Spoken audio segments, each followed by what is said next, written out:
자, 국민의힘 대구시장 후보 최종 경선에 이제 추경호 의원과 유영아 의원이 올라갔습니다. 그래서 현재로서는 추경호 의원이 대구시장 후보가 될 가능성이 높다라고 지금 예측을 할 것 같은데 국민의힘의 추경호 의원 어떨 것 같습니까? 네.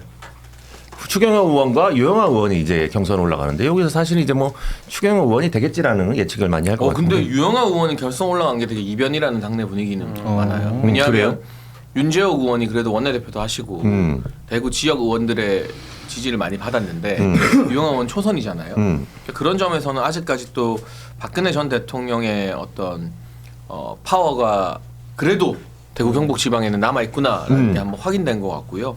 근데 전체적으로 큰 흐름에서는 추경호 의원이 좀 더 앞서간다라고 많이들 여론조사로도 나오고 있으니까 네. 뭐 그런 분위기인 것 같고 그렇게 되면 이제 또 달성군에 그 보궐선거가 열릴 거거든요. 근데 이제 지금 거취를 아직 정하지 못한 이진숙 전 위원장이나 이런 분들 보궐선거 어떻게 되냐 뭐 그런 것도 좀 살펴봐야 되고 이래저래. 네.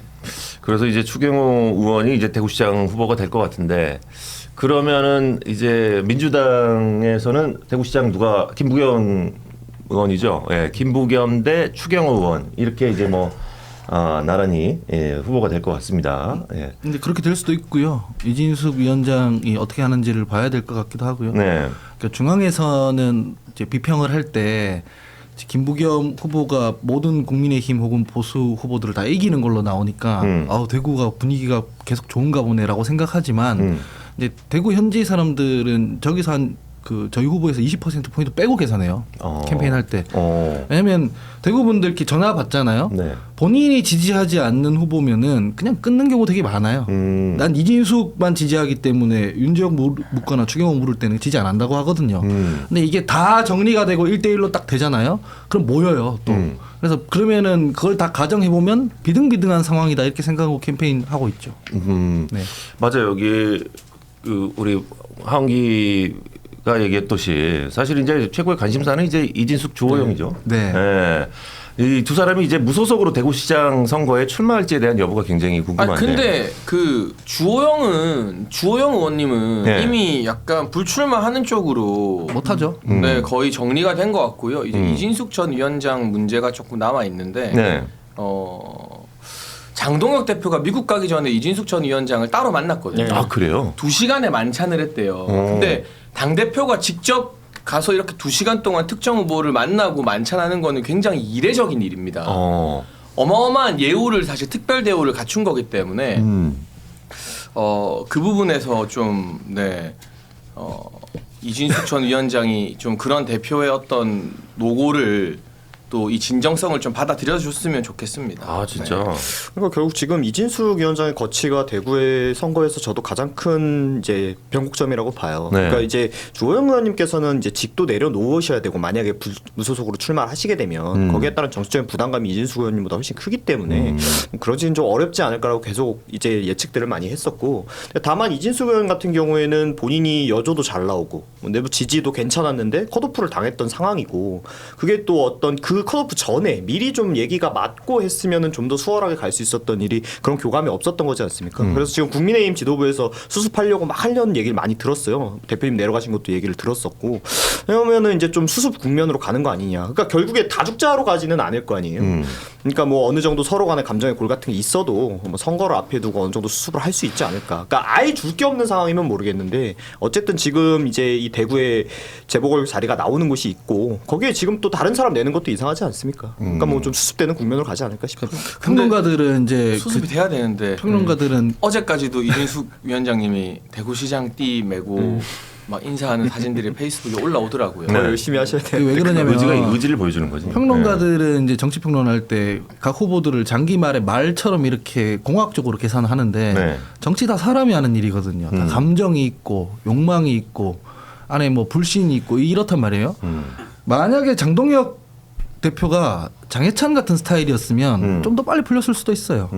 장해찬에 대해서 사람들이 평가할 때 뭐 호불호가 있겠지만 국민의힘 내에서도 혹은 보수 진영 내에서도 뭐 신의가 없다, 배신하는 스타일이다, 뭐 기회주의자다 이렇게 말하는 사람 없어요.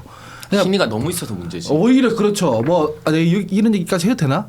윤석열 전 여기서 멈추겠습니다. 하여튼간에 제 개인적 신뢰가 있단 말이에요. 개인적 신의가 나한테 해준 게 있는데 어떻게 이 상황에서 내가 방송 돌아다니면서 그 사람 욕하고 다니냐 이런 게 있어요. 장해찬 최고위원이. 근데 장동혁 대표는 사실은 못 믿겠거든요. 사람들이. 처음에 들어올 때 뭐 민주당 가려고 하다가 지금 국민의힘에서 정치 시작했다. 이거야 뭐 조금 작은 얘기라 치더라도 한동훈 전 대표의 뭐 사무총장이었다가 지금 뭐 그 자리에 있는 건데 이 사람이 기회주의적인 면모가 있다라고 사람들이 생각을 해요. 어쨌든 간에. 그렇기 때문에 이 이진숙 캠프에서는 그래서 장동혁이 지금 와서 우리한테 뭐 보궐 제안하고 하는데 저거 믿을 수 있겠냐 하는 의심들이 있어요. 그 캠프에 실제로. 그렇기 때문에 이진숙 위원장 입장에서는 지금 믿을 거라고는 자기 직권 그리고 자기한테 나오는 여론조사 이거 하나로만 지금 가고 있는 거거든요. 그러니까 저 여론조사가 주저앉거나 아니면 단일화를 뭐 협상을 해서 추진했을 때 자기가 여론조사가 덜 나오거나 이런 어떤 모멘텀이 생기기 전까지는 드랍하기가 매우 어려워요. 왜냐하면 통수 맞을 것 같기 때문에 그런 문제가 있어요. 그래서 좀 장동혁 대표나 이전에 공관위에서 국민의힘 공관위에서 좀 순리대로 갔으면 편하게 갔을 일이 좀 많이 꼬인 거죠. 그러니까 그냥 순리대로 이진수 의원님을 공천을 하거나 아니면은 그런 상황이었으면 우리 정치의 문법이 이 사람에게 미리 좀 어느 정도 익스큐즈가 되고 이 사람이 지금 우리가 많이 중앙에서 내려가서 뭐 제안을 하고 있는 이런 것들을 미리 했었으면 이런 신뢰관계가 좀 더 이렇게 깨지지 않고 좀 더 스무스하게 갈 수 있는 타이밍 분명히 있었거든요. 뭐 다 놓치고 나서 뭐 외양간이라도 고쳐야 되는 건데 그렇다고 안 고칠 수는 없는 노릇이고 아직 소를 잃은 건 아니니까요. 그러니까 소를 잃고 나서 고치는 것보다 늦었어도 지금이라도 빨리 고치는 게 낫다라고 봅니다. 그렇지. 하려면 지금 해야 되는 거 아닌가라는 생각이 들어요. 왜냐하면 좀 늦어지면. 근데 소가 이미 지금 나갈랑 말랑 하고 있어 지금. 그렇지. 소가 나갈랑 말랑 하고 있기 때문에. 그게 장동혁 대표를 왜 모르겠어요. 만나러 간 거 보면 그런 건데 안 믿는다는 게 이제 문제인 거죠. 뭐 신뢰라는 건 빌드업이라서 한 번만에 되는 게 아니거든요. 제가 그래서 장해찬이랑 비교한 게 장해찬 같은 사람이 가가지고 나 한번 믿어봐라.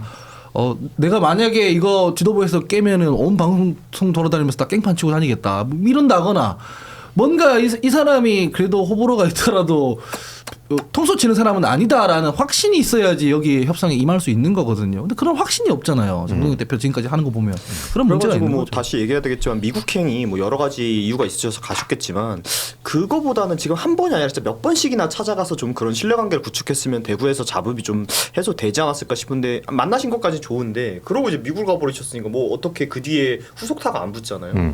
거기에서 또 신뢰관에 어느 정도 이미 신뢰관계가 좀 두텁게 쌓여 있으면 그래도 되는데 그런 상황은 외부에서 봤을 때는 아닌데 미국행을 선택하신 게 맞았을까 뭐 이런 생각을 좀 합니다. 이미 지났지만. 그래서 어쨌든 이제 대구에서는 우리 추경호 의원과 이진숙 후보가 이제 보수 진영에서 이제 출마를 할 것 같은데 그렇게 되면은 사실 이제 뭐 표를 나눠먹기 시간인가라는 생각이 들어서 보수 쪽에서는 좀 많이 뭐 이렇게 되면은 불리할 것 같다는 생각이 그러면 드는데. 이제 하원기 정무부시장 되는 거죠. 저런 식으로 선거운동하는 건 되게 부적절합니다. 제가 봤을 때. 그렇기 때문에 어떻게든 한쪽의 양보가 필요한데 네.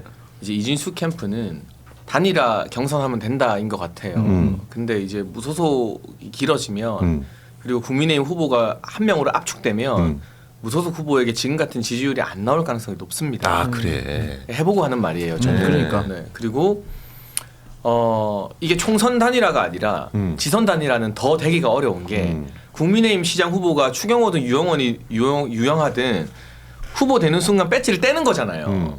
그럼 이 사람들은 죽기 살기로 하지. 배수진을 쳤기 때문에 지는 단일화는 응하지 않을 거예요. 차라리. 그래서 거의 불가능해요. 단일화 협상 자체가. 아하. 그래서 그냥 너무나 안타깝고 또 한편 억울하겠지만 제가 그 마음을 누구보다 잘 알지 않겠습니까?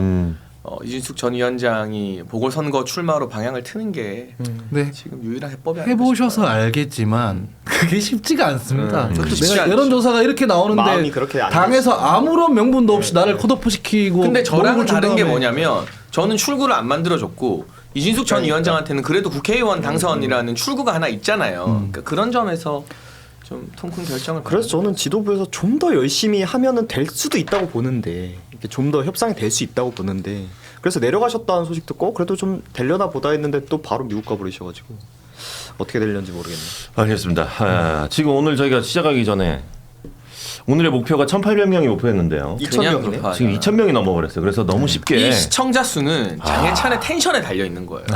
내가 텐션이 좋아서 오늘 좀 웃긴다. 아까 또 비사를 풀면서 내가 빵빵 근데 터뜨렸잖아. 오늘 또 텐션 그렇게 좋진 않은데. 아니 오늘 되게 핫식스 먹어서 차분한데? 핫식스 먹어서 오늘 괜찮았어요. 내가 그 자, 비하인드 저는 스토리 풀어줬잖아. 공이 있는 건 게 뭐냐면 네. 본인이 조선일보에 끊길 걸 각오하고 지금 드립을 다 치는 거 아니에요? 이 자리에 와서 보면 그럼. 여기서 뭐 할배들 이랬다가 한번 또 한 일주일간 뚫게 맞고 막 이랬잖아요. 내가 경주 골프 친 이야기까지 털어주면서 이게 분위기를 출연료를 더 줘야 해. 나 더 줘야 돼. 5만 원 더 줘. 5만 원씩 더 줘 나. 동생 거에서 째서라도 드릴까요? 야 그럼 내가 뭐가 되니? 믿고 5만 원을 내가 떼면. 좋습니다. 예.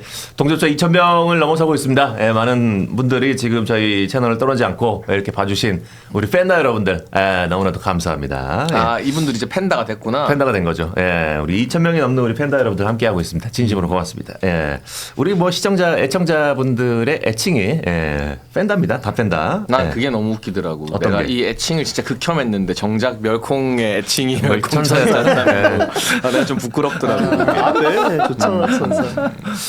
자, 이번에는 부산 북갑으로 한번 가보겠습니다. 부산 북갑 지역구의 국민의힘 후보가 또 관심을 갖고 있는데 박민식 전 의원 그리고 한동훈 전 대표와 단일화하지 않을 후보를 내세울 거라는 전망도 있습니다. 예. 박민식 전 의원은 지금 뭐 전 의원이었고 그다음에 이제 한동훈 전 대표와 또 단일화를 하지 않을 후보를 내세울 거다라는 의견들. 방금 전에 네. 박민식 장관이 글을 올렸어요. 뭐라고요? 한동훈 대표를 저격하는 글을 올렸습니다. 어떻게? 네, 방금 전에 뭐라고 올렸을까? 절대 단일화 안 할 거고 대구에서 간 보다가 내려온 사람이 북구 출마에 무슨 명분이 있느냐. 같은 실수를 반복해서는 안 된다. 내부 총질하는 사람 뭐 이 보수 진영에 도움이 안 된다. 정치 기생이다. 단일화할 이유도 단일화할 일도 없다는 것은 자명한 사실입니다라고 네. 이렇게 글을 올렸습니다. 틀린 말 하나도 없네 뭐. 그러니까 지금 일각에서 나는 이 친한계 작업이라 보는데 박민식은 어차피 단일화 해준다라는 프레임을 막 TV조선 강적들에서도 퍼뜨리고 해서 네. 이게 결국 박민식 공천 안 주기 위한 빌드업 아니냐라는 게 있었어요. 네. 그래서 박민식 후보가 이제까지는 중앙정치 이슈에 말을 안 보태고 철저히 지역 밀착 행보만 했거든요. 맞아요. 근데 저 같은 사람도 조언을 좀 했죠. 한 번은 선을 딱 끊고 가야 된다. 각을 세워야 된다. 나 한동훈과는 절대 손 안 잡는다고 끝까지 간다고. 네. 방금 아침에 되게 세게 글을 올려서 아마 오늘 오후부터는 이 관련된 기사들이 좀 쏟아지지 않을까 싶어요. 나는 제가 생각했을 때는 박민식 전 장관이죠 이번 본부. 네, 네. 그분 잘 모르지만 그분 그 내재적 접근을 해보면 네. 그분이 한동훈 싫어하는 정도가 장해찬이 한동훈 싫어하는 거랑 거의 유사할 정도로 진짜로? 싫어. 아니 그 애초에 박민식 장관이 부산이 아니라 강서 험지잖아요. 네. 이 국민의 입장에서 엄청 험지죠. 튕겨져 나간 게 한동훈 때문이에요. 근데 자기들은 또 절대 아니라고 막 이기인이랑 박상수랑 싸우고 그러더라고. 한동훈이 지난 총선 때 비대위원장으로 해서 보내버린 거잖아요. 네. 근데 이제 와서 한다는 얘기가 무슨 부산에 있지도 않은 사람. 그러니까. 아니 본인 때문에 어찌 보면 국민의힘 내에서는 험지에 희생하러 간 거잖아요. 근데 희생하러 간 사람은 당에서 대우를 해줘야 돼요. 그래서 제가 우리 당 얘기할 때도 송영길 대표 얘기할 때는 대통령실 막 그 측근들 들이받고 이러거든요. 그렇게 안 하면은 누가 험지에 가겠냐고. 그래서 국민의힘 선당 후사의 사자는 죽을 사자다 이런 얘기 막 조롱하고 그러는 건데 그게 누가 한 거냐면 한동훈 대표가 한 거거든. 그래놓고 지금 이런 식으로 하니까 아마 박민식 전 장관 입장에서는 한동훈 전 대표에 대한 어떤 그 혐오 이런 것들이 거의 장해찬급 아닐까 하는 생각이 그러니까 드는 저도 거죠. 박민식 장관 개인적으로 뵌 적도 없고 뭐잘 모르지만 그냥 밝혀진 양력으로 보면 되게 괜찮잖아요. 본인이 의원에 장관 출신에 얘기한 대로 당을 위해 희생한 전력도 있고 후보로서 되게 괜찮은 후보란 말이에요. 그리고 여론조사 1등 나오고. 내려가면서부터 일찍부터 하고 계시고 그래도 여론조사도 잘 나오고 그러면은 이거는 뭐 그냥 가장 괜찮은 여기서 뭐 한두 개 좀 빠져도 충분히 좋은 후보인데 이미 저는 후보로서 좋은 조건이 많이 있다라고 생각을 하는데 저는 안타까운 게 뭐냐면은 이 박민식 장관이 강서로 나가고 희생하고 이런 서사를 사실 모르는 분들도 꽤 많았어요. 꽤 많았는데 오히려 이 흔히 얘기하는 한동훈 대표를 지지하는 분들이 이걸 긁어줌으로써 수면 위로 올라와 버렸어. 그러니까 저는 한동훈 대표 주변 분들이나 그 지지하시는 분들이 본인이 지지하는 후보를 위해서 이렇게 하시는 마음은 알겠는데 네. 그걸 이제 좀 고민을 잘 하셔가지고 정말 이게 자기 후보한테 유리한 방향으로 뭔가를 하셔야 되는데 선거를 자꾸 헛발질이나. 진짜 못하는 게 뭐냐면 맞아, 난 완전 동의해요. 선거를 진짜 못하는 게 뭐냐면 누가? 내가 지난주 한동훈. SBS 네. 나가서 이 말을 했는데 네네. 지금 한동훈 전 대표는 북구갑 선거를 하고 있는 게 아니에요. 자기 당대표 선거 이런 걸 하고 있는 거예요. 북구에서 당선되려는데 전재수 욕하면 안 돼요. 그렇지. 네. 정확하지. 거기는 우리 재수예요. 거기서 지금 전재수 욕해서 막 자기가 부산시 선거를 이끌고 있다. 와 환호에 빠지는 것 같지만 이건 북구가 보고를 했는데 1도 도움이 안 돼요. 그리고 위드훈이가 박민식 장관 페이스북이나 인스타 댓글 테러 하잖아요. 막 박민식 욕하고 돌아다니고 네. 그거 북구갑 선거에 도움 안 돼요. 그렇지. 박민식은 미워도 북구 새끼예요. 미워도 북구에서 키우고 초중고 북구에서 다 나온. 그렇지. 타워팰리스 살다가 수성구랑 간 보다가 북구에 쳐 기어 나온 놈이 그 주변 똘마니들과 팬클럽이 우리 재수 욕하고 그러면 안 되지. 밉지만 그래도 다시 돌아온 우리 민식이 욕하고 이렇게 해서 북구 선거 못 해요. 이거는 무슨 부산시장 캠프의 대변인이 하거나 뭐 이게 전국 선거를 그렇지. 이끄는 비대위원장 때 그 당대표 때 그거를 못 잊고 있는 거예요. 그러니까 이건 내가 한동훈에 대한 인신공격이 아니라 아니 신공이 아니야. 저거는 진짜. 북구갑 선거 특성을 1도 이해 못하고 있는 거예요. 아. 이거는. 제가 지난주에 저 얘기를 SBS, MBC 뭐 이런 데 온 데 나가서 했거든요. 그러니까 이 비유를 하자면 네. 지금 경남지사 선거할 때 김경수 후보가 박원순 지사 개인 공격하는 거 봤습니까? 못해요. 왜냐면은 박원순 지사가 아무리 뭐 아크로 뭐 거기 가가지고 뭐 윤석열 전 대통령이랑 명태균 이게 있다 하더라도 네. 여론조사에 보면 도정평가가 잘 나와요. 도정평가가 잘 나온 사람한테 민주당이 가가지고 저 사람 때문에 경남이 망했습니다 하면 그게 먹히겠냐고. 안 먹히기 때문에 미래 기대 선거로 프레임을 전환하려고 하는 거거든. 똑같이 부산으로 옮겨보자고요. 부산에서 의석 6개 있다가 세석으로 쪼그라들고 세석에서 한 석 쪼그라들 때 딱 전재수만 남고 다 쓸려 내려갔었는데 그만큼 거기에 조직이 탄탄하고 평가가 좋은데 평가가 좋은 그걸 기반으로 부산시장에 나가는 거고 부산시장에 나갈 때도 지금 지지율이 높은데 한동훈이라는 사람이 와서 자기 경쟁자도 아닌 부산 북갑에서 평가가 맞춰가지고 지금 더 체급을 올려서 부산시장 가는 전재수를 공격하는 게 이게 정상적인 캠페인입니까? 아무리 그래도. 그래서 저희가 이제 뭐 한동훈 대표를 지지하시는 분들한테 뭐 팬클럽 정치한다 이런 식으로 비판이 많았던 게 뭐냐면 아니 자기가 지지하는 분 좋아할 수 있죠. 그러다 보면 마음이 앞설 수 있는데 이 사람을 정말 위하는 방향이 뭔가에 대한 고민이 한 번은 있어야 된다고 생각을 금요일에 해요. 말했잖아. 개 팩들이라고. 저는 그렇게 과격하게까지 말하고 싶지는 않고. 왜 유튜브잖아 여기. 아무튼 유튜브에서 과학하게 안 하면 어디서 과학할 거야. 조금 공부를 해야 된다. 3%짜리 정당이 과격하게라도 해야 기사라도 나고 사람들이 좋아하지. 벌써 무슨 30% 정당인 것처럼. 요즘에는 그래도 많이 나아졌는데 문성호 대변인 모르겠지만 둘 다 경상도 출신이잖아요. 네. 그 경상도 출신 경상도 사람들이 좋아하는 톤앤 매너가 있어요. 근데 한동훈 전 대표 영상 보면 어떻게 하는지 아세요? 어디 의자 같은데 이렇게 팔 걸터 앉아 이렇게 앉아가지고 그 지나가는 초등학생 붙잡고 막 그 잘난 척하고 이러고 있거든요. 그렇지. 이러고 있는 거 딱 보면은 부산 사람들이 바로 그래요. 저만 뭐고 이런다고요, 바로. 저 사진이죠? 네. 이거 봐봐라. 장희선 최고위원. 저 부산 사람들 싫어해요, 저런 거 되게. 이 닭발 자세. 네. 네.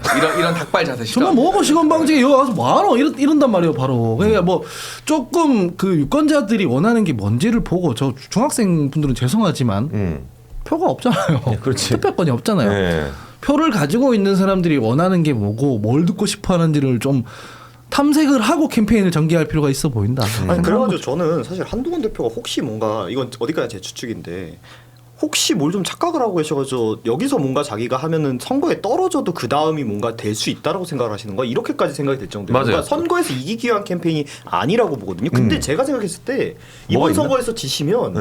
없어요. 뒤에 뭐 아무것도 없어요. 뭐 연예인 하는 거 아니에요? 반드시 네. 이번 선거에서 승리해야지만 정치인으로서 재기할 수가 있는 상황인데 네. 방향성을 좀 잘못 잡고 계신다. 그러니까 네. 옆에서 근데 그러면은 반대로 그 결정권자가 그렇게 하겠다고 해도 옆에서 뜯어 말려야 될 사람들이 오히려 그러니까 이상한 방향으로 끌고 가고 있는 게 내가 자꾸 눈에 보여서 말해줘도 안 들으니까 선거는요. 이런 어려운 선거는 불쌍해 보여야 돼요. 맞아요. 근데 박민식은 불쌍해 보여. 맞아. 돌아다니고 있는 사진들 보면 당에서도 막 치여. 그러니까 오늘 저 글 올리고 하면 오죽하면 저럴까. 근데 한동훈이 부산 북구갑 갔는데 치열하거나 절박하거나 불쌍해 보이는 사진이 한 장이라도 있어요? 끼케야 그냥 자율방범대 같이 다니고 당근 나러 댕기고. 그냥 폼 잡고 화보 찍으러 온 것 같은 느낌밖에 안 들어요. 그러니까 이게 특히 부산에서도 원도 시민 북구의 어떤 정서라는 게 있는데 그 정서와 뭘 공략해야 될지에 대한 게 전혀 안 돼 있고 나는 전국구 정치인이고 대선 후보니까 내가 와줬으면 사람들이 대선 주자 키운다고 찍어주겠지. 여러분 저 타워팰리스 출신이지만 부담 갖지 마세요. 이거야 이걸로 선거가 돌파될까요? 그래서 비슷한 예시로 이준석 대표의 동탄 선거 당시에 이 대표 같은 경우에 진짜 자기가 뭔가 딱 옆에서 보면 사람이 절박하구나. 진짜 자기 시간 뭐 24시간 철야 뭐 유세 이런 거 하고 거기 동마가 다 차다고 몸을 갈아서라도 그런 봤을 때 사람들이 와 진짜 저 사람이 절박하구나 아 이렇게 좀 도와주고 싶구나 이런 마음이 들게 해야 되는데 본인이 멋있고 이런 거는 자기가 다 잡은 데에서 그걸 유지할 때 쓰는 전략이지. 지금 진짜 그래서 내가 옆에서 참모 분들이 저런 조언을 하시는 건지 말안 아니면 듣죠. 제대로 하는데 안 들으시는 건지 아니, 그러니까 답답합니다. 부산 사람들이 아까 전에 방금 말씀한 표현 중에 대선 주자 좋아하는 건 맞아요. 그건 맞는 건데 저게 대선 주자 같냐고 그러면은 대선 주자 같지도 않잖아요. 대선 주자면은 무슨 굵직한 비전이 있어야 될 거 아니야. 근데 지금 한동훈 씨가 하는 거는 하던 대로 하는 거거든요. 하던 대로 트롤링하고 도발하고 긋고 뭐 싸우고 이런 것만 하고 있는 거거든요. 저게 아마 득표율을 올리는 방식의 캠페인이 아니라고 저는 생각을 하는데 한동훈 전 대표 이번 선거에서 제일 중요한 건 다음 여론조사입니다. 다음 여론조사에서 압도적 1등이 나와야 해요. 압도적 1등이 나오고 그다음 2등 민주당, 3등 뭐 박민식 후보 이렇게 돼야지 단일화든 무공천이든 지렛대가 생기는 거거든요.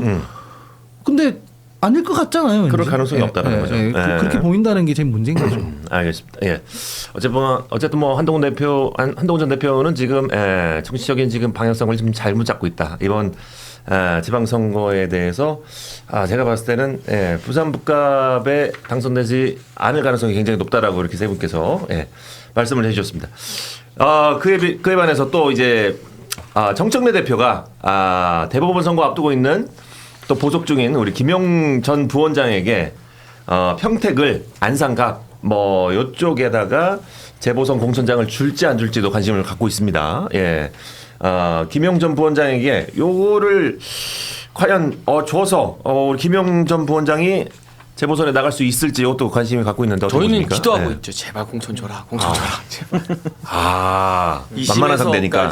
아니요. 2심에서까지 징역형 나온 사람을 이재명 대통령 최측근이라는 이유로 공천을 주면 그야말로 사법부 우롱 아니겠습니까? 그러니까 저희는 뭐 근데 당내에서도 부담스러워하는 여론이 많다고 들었는데 뭐 이렇게 어쨌든 대표 공개 행보까지 따라가고 하면 모르죠 어떻게 될지. 네. 지금 분위기 민주당은 어떻습니까? 지금? 뭐 민주당 분위기랑 제 분위기랑은 좀 다르긴 한데 그래요. 좀 뭐 김용 민주연구원 부원장에 대해서 소위 친명 핵심 그룹이라는 분들 중에 유일하게 저랑 그래도 좀 아는 분이라서 개인적인 것 때문에 비판은 잘 안 하는데 사감이 있어서. 근데 그렇죠. 사감이 있으니까 친소 관계에 따라서. 그런데 그럼에도 불구하고 이분 입장을 아무리 뭐 미디어에서 공중에서 얘기한다고 하더라도 그게 보편 유권자들한테까지 가 닿지는 않아요. 지지자들만 아는 거지. 김용 부원장은 뭐 대법 선거가 끝나면은 아마 거기서 파기환송될 거라고 확신하고 있어요. 2심 끝나고 난 뒤에 주요 증언자들이 증언을 다 바뀌었기 때문에. 네. 근데 그건 그거고 보통 사람들은 어떤 한 사건에 대해서 그렇게 꼼꼼하게 폴로잉을 안 하잖아요. 그러니까 뭐라고 생각하냐면 대법 판결 끝나고 난 뒤에 출마해야 된다고 생각을 합니다. 제가 말씀드린 건 하나인 거죠. 이 정도까지만 실드가 가능하고 나머지는 출마하시겠다면 그 뒤따르는 비판이나 뭐 소위 욕이나 이런 것들은 감당하셔야 된다고 생각합니다. 뭐 당이 공천하겠다면 감당해야 되는 거지. 이거 하면서 욕까지 먹기 싫다고 그런 거는 너무 뻔뻔한 거죠. 사실. 뭐 왜냐면 대법 판결 난 건 아니니까요. 그래서 저는 김용 부원장의 어떤 공로나 뭐 무슨 이런 것들을 당해서 헤아리는 건 오케이. 네. 뭐 할 수 있다고 생각합니다. 근데 거기에 대해서 막 비난들에 대해서 막 전선을 긋고 아무리 해명하려고 해도 해명 잘 안 될 거다. 그래서 이거는 하겠다면 유권자의 평가 그냥 그 판단에 맡기고 뭐 똑바로 하셔야 된다 이 정도만 하겠습니다. 네. 그러니까 뭐 설마 그렇게까지 하겠어 싶기는 한데 요새 민주당이 워낙 그런 상상을 뛰어넘는 행보를 많이 보여줬어서 할 수도 있겠다 싶은데 뭐 해주면 얘기하신 대로 국민의힘 좋은 거죠. 안산 그렇게 쉬운 곳이 아닌데 국민의힘한테. 근데 안산은 또 양문석이 김용을 언급한 덕분에 안산은 못 보낸다라는 분위기가 있더라고요. 그러니까 김남국 의원이 양문석 의원한테 술 한잔 사야 될 것 같아요. 양문석이 오버해서 김용 와달라 한 근데 정치권에서 그렇게 설레발치면 원래 보내려고 하다가 못 보내게 되는 거거든요. 근데 지금 그 김용은 이제 경기도를 원하는데 뭐 안산이 아니면 평택, 하남 뭐 이 정도인데. 평택 가면 좋겠다. 농담으로 내 그때 그래서 방송에서 그런 얘기 했거든요. 평택 가면은 재밌지 않게 킹오파 해보셨어요? 알죠. 평택 가면 한국에 현존하는 모든 정치 세력이 다 모이는 거 아니에요? 아 그런데 진보당도 있고. 20유제, 주사파, 내란, 부정선거, 조국, 팸코 이렇게 해가지고 그냥 난전 벌이는 거 아니냐 야, 이렇게 어떻게 저 얘기했거든. 6개 중에 팸코가 제일 좋지?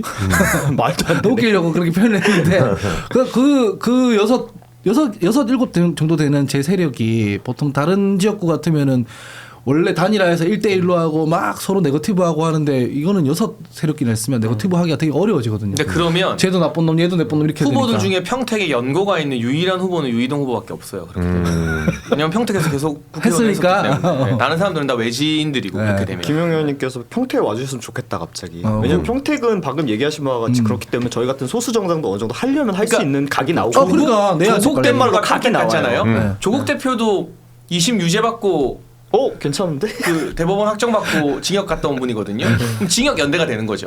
2심 유죄 연대. 징역 연대. 제가 괜한 소리 했어요. 깜빵 연대. 네. 지난주에 저렇게 받아치는 녀석이 조국 없었는데. 김용 만나면 조국이 김용 덕담하면서 아우 거기 많이 추울 건데 여름 되면 많이 더울 건데 하고. 아유, 그럼 대통령이 김용은 사면해 조국한테 주시겠죠. 저는 대법원 안 걸려요 막 이러고. 아니 사면해 주시겠죠. 근데 장해찬 최고위원은 팩트가 하나 틀렸습니다. 뭐예요? 조국은 2심 유죄가 아니라 대법원 유죄까지 나왔어요. 대법원 유죄까지 나서.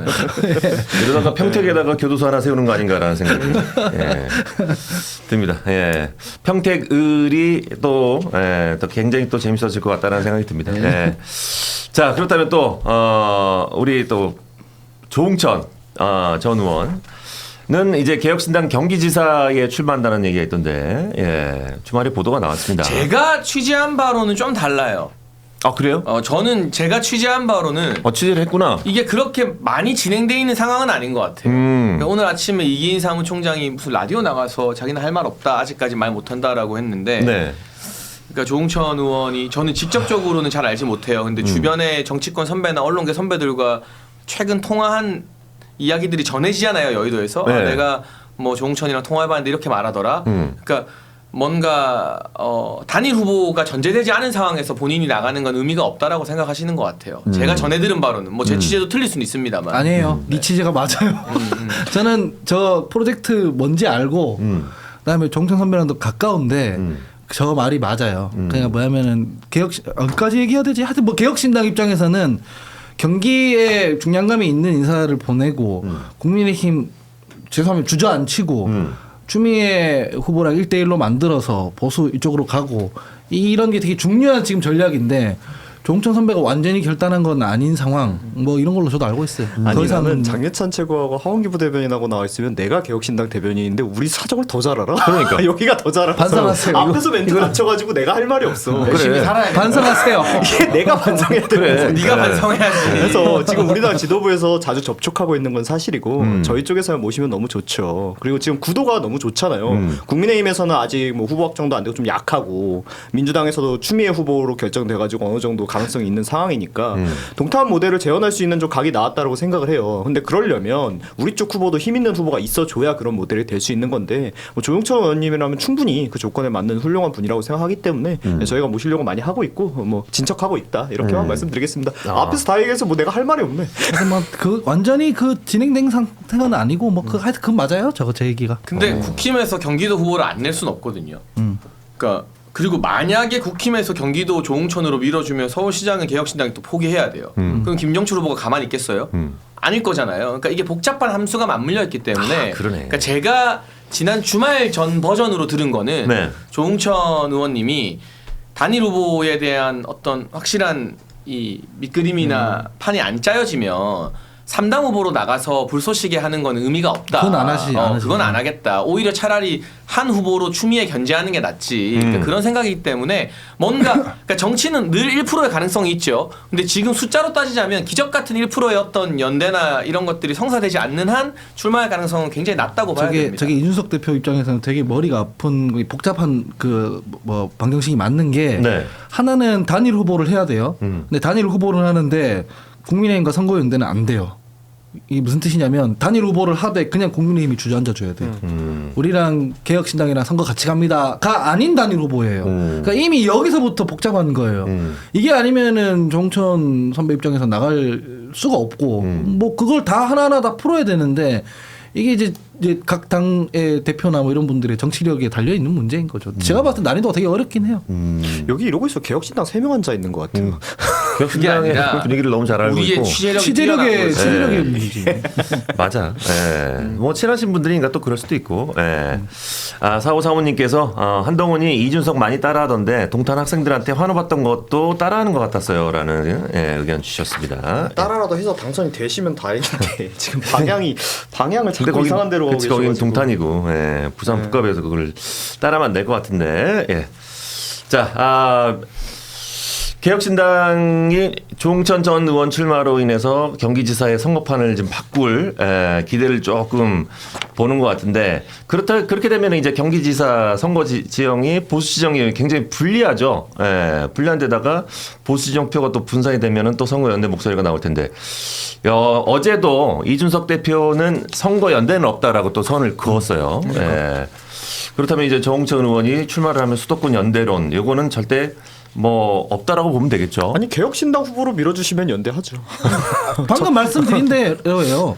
그냥 주저앉아 줘야 돼요. 그 지금 장동혁 대표나 그 국민의힘의 제 세력이 연대할 수 있는 컨디션이라고 보기 어려워요. 개혁신당 입장에서는. 그러면 어떻게 되면 선거 구도만 만들어주고 당신들이 좀 빠져달라는 얘기거든요. 근데 이게 쉽지 않죠. 사실 제1야당 정도 되는 정당이 하기가. 그러니까 보수 재건을 위해 대승적으로 그런 희생을 거죠. 해주시면 그런 거죠. 저희가 열심히 해보겠습니다. 꽁으로 먹겠다는. 그럼 경기지사 후보는 저기 국힘당에서는 누가 뭐 지금 나옵니까? 이제 양양자 최고위원, 조강한 최고위원 그리고 이성배 전 아나운서 등등이 후보 등록을 해서 경선을 하지 않을까 싶습니다. 네. 알겠습니다. 예. 자, 국민의힘 서울시장 후보인 오세훈 시장이 또 확정이 됐죠. 네. 근데 이번에 저기 그 방송에 나오는 거 보니까 빨간색 넥타이를 안 매시고 연두색 넥타이를 맸던데 연두색 넥타이의 의미가 어떤 의미일까요? 그 뭐 약간 정치계의 조미료가 되겠다. 연두해요, 연두해요. 해서 이 상상도 못하는 팍팍한 정치계의 한술 조미료가 되겠다라는 정치적 메시지를 담은 게 아닌가. 나 이 정도면 되게 커버 많이 쳐준 거야. 진짜 와. 야 감탄했어. 야, 요거 상상도 못하는 대단하다. 드립이었는데. 야, 자기찬스럽다. 연두해요. 대단하다. 이거 생각한 거야? 뭘 하셨어도 아니요, 잘하셨을 그냥 것 애들이 방금 나온 거야? 네, 방금 나온 거죠. 대단하다. 진짜 대단해요. 애드립 진짜 대단하다. 야, 진짜로 어찌 보면은 지금 동접자가 2,400명이 넘어가는데, 야, 저 봐요. 저 연두색 넥타이가 너무나도 띕니다. 예, 마치 보라, 나의 색깔은 연두색이다. 예, 라는 의미로 아니, 저렇게 지금 근데- 기자회견을 한 것 같은데. 근데 이건 뭐 그냥 제 의견이에요. 저거 연두색 매면은 국민의힘 사람이라고 생각 안 합니까 사람들이? 뭐 빨간색 매면은 뭐 장동혁 지도부와 뭐 무슨 한 사람이고 연두색 매면은 안 한 사람이고 이렇게 됩니까? 저는 저런 거 되게 유치하다고 생각합니다. 자기 당에서 공천받아서 자기 당 간판 걸고 나가면 빨간색 메고 가고 빨간색 메고 가더라도 자기 당에 잘못한 거 있으면 비판도 하고 그렇게 하면 되는 거지. 뭐 하는 거예요 저게 카멜레온도 아니고. 아니 근데 뭐 저게 저렇게 한다고 뭐 보는 지지자들이 달리 보지 않는다라는 거엔 동의를 하는데 네. 저거는 사실 뭐 지지자들이 이걸 보고 저는 국힘 아닙니다 이걸 알아봐 주길 바란다기보다는 뭐 국힘 지도부나 이런 데에 대한 일종의 뭐 하나의 뭐 신호죠. 뭐 저는 뭐 항의성 신호라고 보통 하잖아요. 보통 저렇게 색깔 맺는 걸 무슨 뭐 자기 스포츠 선수가 자기 이제 그 스폰서 하는데 뭐 그 살짝 가리게 한다든지 뭐 이런 거가 항의를 하는 거잖아요. 그런 게 좀 있다라고 보는데 있지. 이게 어떻게 보면은 이게 어쨌든 공천이 되는 과정에서 이제 수습이 된 것처럼 하지만 사실은 내부에 그때 있었던 그 공천 간의 갈등은 전혀 수습되지 않았다는 걸 본인은 그 수습된 국면이라고 보이고 싶지 않아 하시는 것 같아요. 그러니까 저는 이게 이번 선거보다도 그 이후에 있을 국민의힘 당권에 대한 게 조금 적용한 게 아닌가 이렇게 생각을 합니다. 그러니까 그 항의를 뭐 저런 식으로 한다고 보수 유권자들이 잘하네 이렇게 하냐는 얘기를 하는 아니 이건 거죠. 상대 기분 나쁘라고 하는 거지. 그거 왜 그렇게 하냐는 얘기지. 기분 나빠라고 해야. 그건 오세훈 시장만. 저런 거는 이제 사실은 메시지를 잘 정돈해서 얘기를 하고 안 들으면 어쩔 수 없는 겁니다. 왜냐면은 대한민국 민주주의라는 게 그런 거 아니겠습니까? 본인이 마음에 안 들더라도 어쨌든 선출한 어떤 권력, 위임된 권한 이런 것들이 행해지고 안 되면 책임지고 하는 거지. 거기서 막 선거 질 것 같으니까 너 물러나라 하는 것도 의미가 없고 이미 공천에서 딱 됐으면 캠페인 하는 게 맞지. 저런 어떤 이슈가 계속 생산되게 하는 것 별로 좋아 보이진 않아요. 저는. 그러니까 지지율이 낮음에도 당당하게 오렌지를 입고 나온 우리 김정철 후보 같으셔야 되는데. 그렇게 해야 되는 거죠 사실은 당인이면. 알겠습니다. 예. 자, 다음 주제로 넘어가겠습니다. 장동현 대표가 이제 지난 새벽에 방미 일정을 마치고 귀국을 했죠. 예, 방금 전에 이제 국회 본관에서 기자 간담회를 연다 그랬는데 아직까지는 기자 간담회를 열지 않고 있는 것 같습니다. 예. 장 대표가 설명한 방미의 성과 세 분은 어떻게 보시는지 궁금합니다. 예. 과연 미국 가서 어떤 성과를 갖고 왔는지 세 분께서 예측을 한다면. 이건 일단은 자당 대표니까 자당 대표의 설명을 좀 들어야 될 것 같아요. 제가 봤을 때 성과가 없거든요. 그러니까 뭐 특별한 보이지 않는 성과가 있는가 싶어서 일단 먼저 듣고. 알고 있는 거 있습니까? 11시 20분에 기자회견이 예정되어 있습니다. 네네, 보시면 할 것 11시 같아요. 20분에 기자회견을 우리가 방송 중에 보던가 네, 보고 하자. 보고 네. 또 그 기자회견 내용을 토대로 내일 패널 분들이 분석을 잘 해주셔요. 최고위원께서는 지금 그 뭐랄까 수호지심이 너무 강하신 것 같아요. 네. 예, 부끄러운 마음을 내려놓고. 저는 이렇게 이재명 정부의 외교 참사가 연이어 그렇지. 일어나는 와중에 네. 막 엑스에서 이스라엘 규탄하고 그렇지, 그렇게 가라고. 정동영 장관이 막 미국과의 어떤 정보 공개에서 우리나라 대북 정보가 끊기고 하는 상황에서 대한민국 정부가 저렇게 반미로 가지만 대한민국 정치권 모두가 그런 건 아니다. 그리고 야당 대표가 공화당 인사들만 만난 게 아니라 어쨌든 백악관 NSC 인사도 만나고 국무부도 만나고 했잖아요. 좀 이례적인 일이긴 하거든요. 물론 뭐 벤스 부통령이나 이런 사람 못 만난 건 아쉽지만 한국에도 여전히 이 한미동맹을 강하게 지지하는 정치 세력이 있다라는 대화의 어떤 창구를 복원한 건 나름의 의미가 있다고 생각합니다. 그래서 이제 장동현 대표께서 이제 한미 동맹을 강화하고 한 단계 도약시키고 오신 거군요. 수호지심을 내려놓으시라고요. 그래서 여기에 대해서 이재명 대통령이 정말 약간의 실용적 외교론이라도 있다면 적어도 정동영 장관 정도는 경질을 해야죠. 정도 일단 좀 경질해야 될 것 같은데 그러시진 않을 것 같고. 근데 뭐 저도 성과 제가 이제 이 이슈를 제가 잘 몰라서 그런지 제가 봤을 땐 성과는 잘 모르겠는데 이걸 이제 높게 평가를 해주면 앞으로 이제 나오는 사람들도 높게 평가를 해줘야 되잖아. 그러니까 저는 뭐 이 정도 성과는 성과가 있다고 보긴 좀 어려운데 근데 방금 데자뷰 같은 게 장희찬 최고님하고 이렇게 방송 같이 하다 보면 이게 좀 이따 을총이 있는데 거기서 얘기를 듣고 하시죠 이런 거 몇 번 있었는데 오늘은 또 바로 기자회견이 잡혀 있군요. 저도 그걸 보고 논평을 하도록 하겠습니다. 근데 이제 뭐 그런 건 궁금하긴 하죠. 그 왜? 근데 나 한 가지 진짜 궁금한 게 네. 있었는데 이게 여쭤봐도 될지 모르겠는데 그 장동혁 대표님이 연설하시는 그 영상이 있잖아요. 근데 보통 이제 연설을 할 때 영상을 찍으면 그 연설을 듣는 사람들이 이렇게 쫙 하면서 찍는데 이상하게 딱 본인만 이렇게 나오시게 찍으셨더라고요. 그러니까 이게 왜 뭐 어떤 효과를 주시려고 이렇게 찍은 거지? 왜냐면 일반적으로는 연설 영상을 그렇게 찍지 않으니까. 그래서 약간 보면서 신기했어요. 그러면 연설한 게 아니라 그냥 연설장에서 사진만 찍은 거다? 아니 그게 아니라 그 나름의 뭐가 의미가 있으셨겠죠. 왜냐면 스탠다드하지 않게 하셨으니까 뭔가 의도가 있으셔서 하신 걸 텐데 사람이 별로 없었겠죠.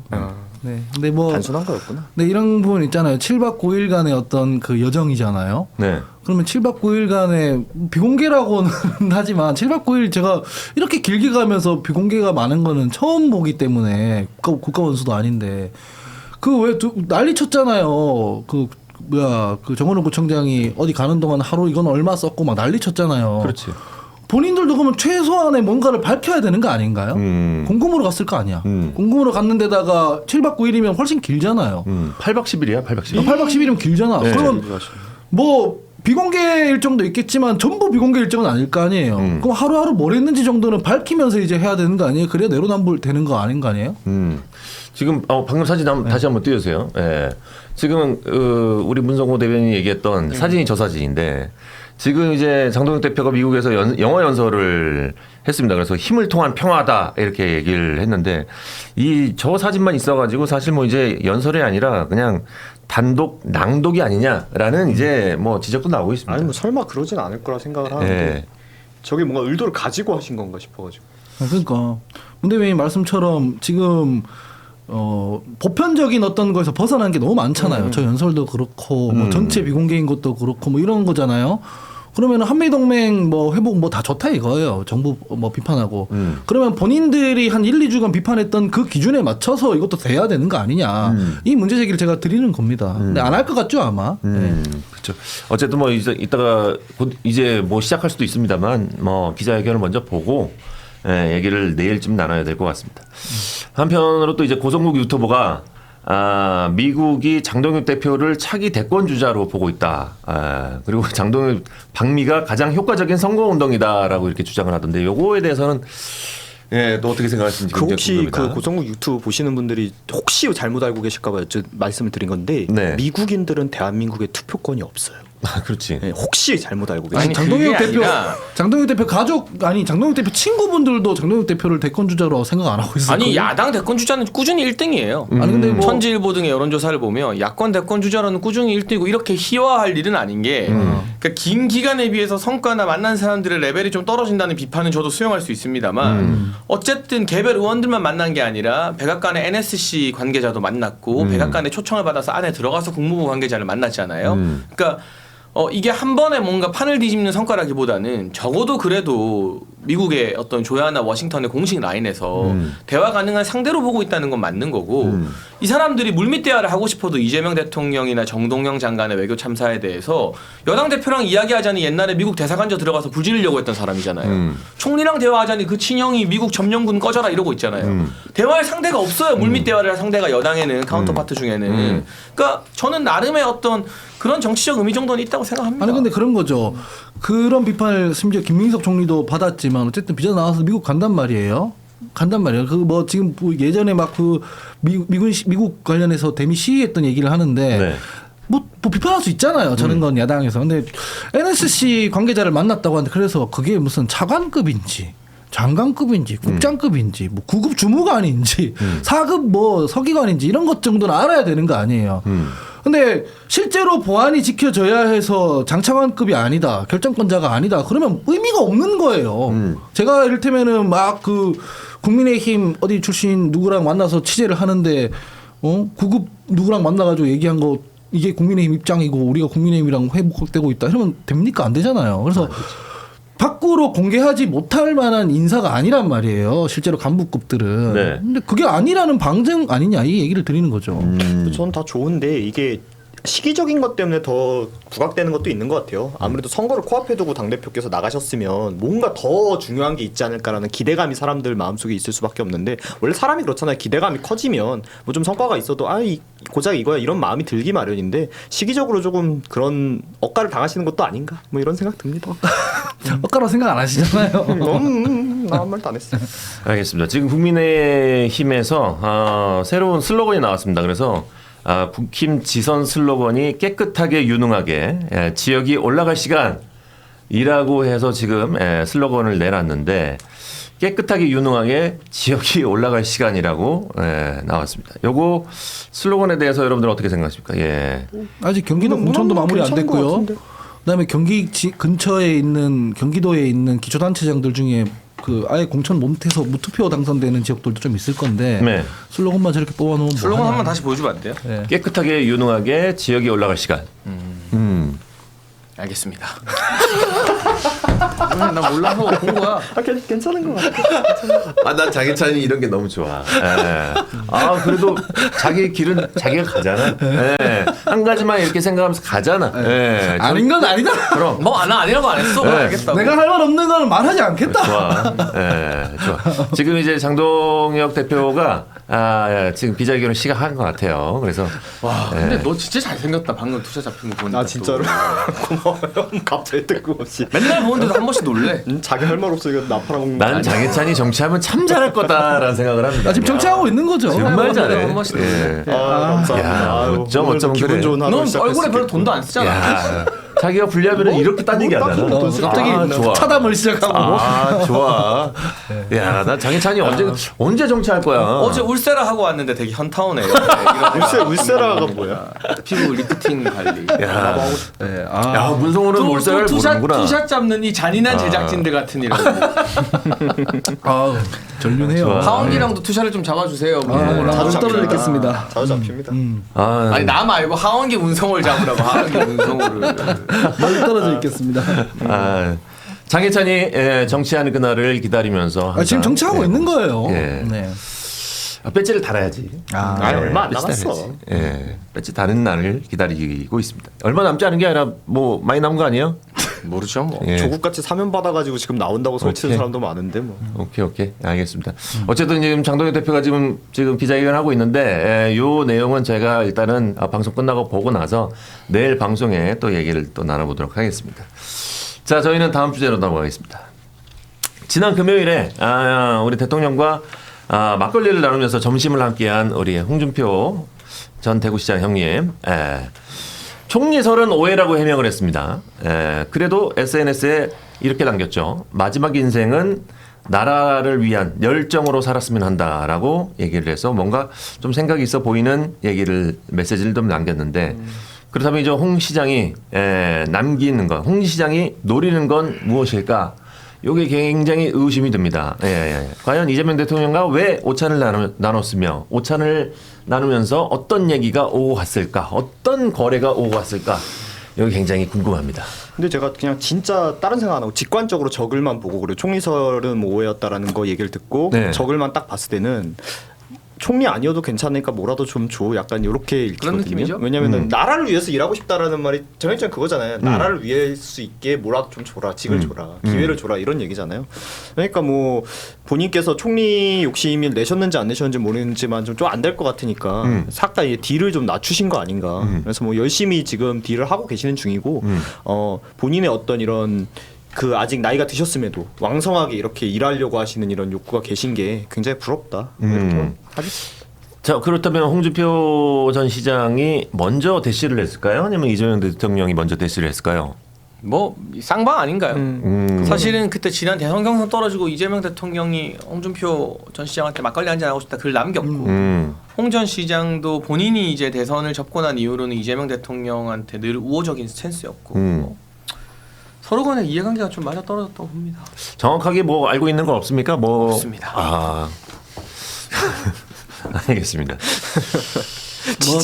지체력이. 뭐 이거 가지고 정치적 의미 부여를 많이 하긴 하시지만 네. 사람들이 홍준표 시장 재밌잖아요. 재밌어요. 웃기고 그래서 호감을 사는 형태의 메시지를 많이 낸다 이렇게 생각하는 사람 많이 있어요. 그래서 이 패널들 중에로 예를 들면 서정욱 변호사처럼 제가 같이 방송해보면 이상한 얘기를 하는 것 같은데 별로 안 밉단 말이에요 그분이.